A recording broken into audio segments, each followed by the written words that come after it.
Baru-baru ni viral di Parlimen tentang Tugu Negara yang rupanya seperti orang Eropah. Kenapa patung Tugu Negara tinggi-tinggi, hidung mancung-mancung, sedangkan orang Malaysia pendek-pendek, hidung pun pendek-pendek. Hari ini saya tak nak komen tentang isu tu, tapi tentang kes yang ada sedikit kaitan. Insiden Tugu Negara dimusnahkan oleh komunis tahun 1975. Insiden ni hanya dibuat beberapa hari saja sebelum Hari Kemerdekaan. Tugu Negara dibina pada 1963, siap 1966. Tujuan untuk menghormati prajurit yang gugur menentang penjajah. Kos pembinaan 2.5 juta RM. Idea ni datang bila Tunku Abdul Rahman melawat US Marine Corps War Memorial di Amerika Syarikat. Bila ambil konsep yang sama dan bawa balik ke Malaysia. Pada 1970-an, ini adalah tahun di mana komunis semakin lemah tapi semakin ganas. Kerajaan lancarkan cash ban, yang mana kerajaan bagi tanah kepada orang miskin untuk pertanian. Pindahkan penduduk kampung ke kawasan bandar. Jadi komunis tak ada ruang nak sebarkan ideologi. Sebagai contoh, komunis mula mengamuk dan mempiu-piu Ketua Polis Negara pada tahun 1974. Tan Sri Abdul Rahman dalam perjalanan ke pejabat. Dia menaiki kenderaan rasmi Mercedes-Benz dan 2 orang penunggang motosikal menyerang. Sebelah piu-piu, 7 kena di bahagian kepala dan juga leher. Wahyaham hilang nyawa dalam perjalanan ke hospital. Rakyat resah sebab kalau ketua polis pun kena, keselamatan negara memang kritikal. Setahun kemudian, komunis memusnahkan Tugu Negara. Jadian berlaku pada jam 5 pagi.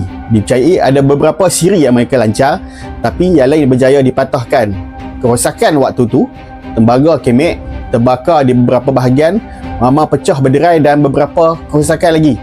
Tugu tak tumbang, tapi rosak teruk. Pada awalnya, komunis tak mengaku. Naratif awal mereka, ini kerja rakyat Malaysia sendiri sebab tak puas hati, rupa Tugu bukan rupa orang Malaysia. Tak berapa lama selepas tu baru mereka mengaku. Alasan, wajah kami tak ada dalam Tugu Negara. Kami pun membantu kemerdekaan. Kalau ikut sejarah, Jepun serang tanah Melayu. British lari ke Singapura dan India. Dan PKM kekal di hutan membentuk Malayan People Anti-Japanese Army, MPAJA. British pun sebenarnya ada bekerjasama dengan MPAJA ni untuk melawan Jepun.